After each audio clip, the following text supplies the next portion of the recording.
Көп рахмет әріптестер. Жөні бөлек жосыға ерек жиын жалпы ұлттық құрылтайларда не айтылды, не істелді, біздің тілшілеріміздің дайындаған материалдарын көрдік, тыңдадық. Енді қазақстандықтар пікіріне де құлақ асайық.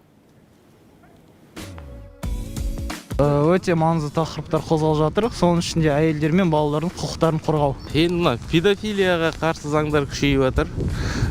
Сосын азартный ойындар, соның бәрі дұрыс деп ойлаймын. Ондайларды тыю керек. Про вандализм был принят закон.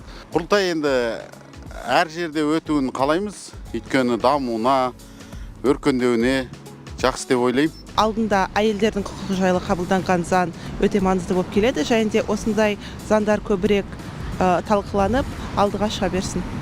Ономастика туралы айта келетін болсам, ол болса жалпы жер су аттарын болса жақсартып өзгертіп отқан деп айтатсам болады жалпы.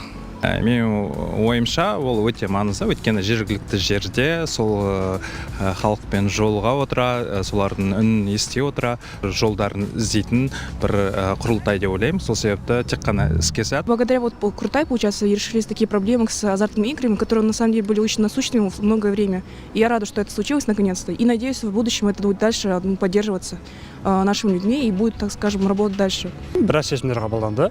Педофилияға және азартный ойындарға қарсы шешім өте дұрыс деп ойлаймын. Былтыр жұмысшы мамандарға көп көңіл бөлінді деп ойлаймын, және көп жұмыс жасалды. Құрылтайда осы маңызды тақырыптар қозғалды. Соның ішіндегі ұлдамания тақырыбы өте маңызды. Кітап оқитын жобалар қабылданды ғой. Солар адамның қызығушылығын арттырады деп ойлаймын.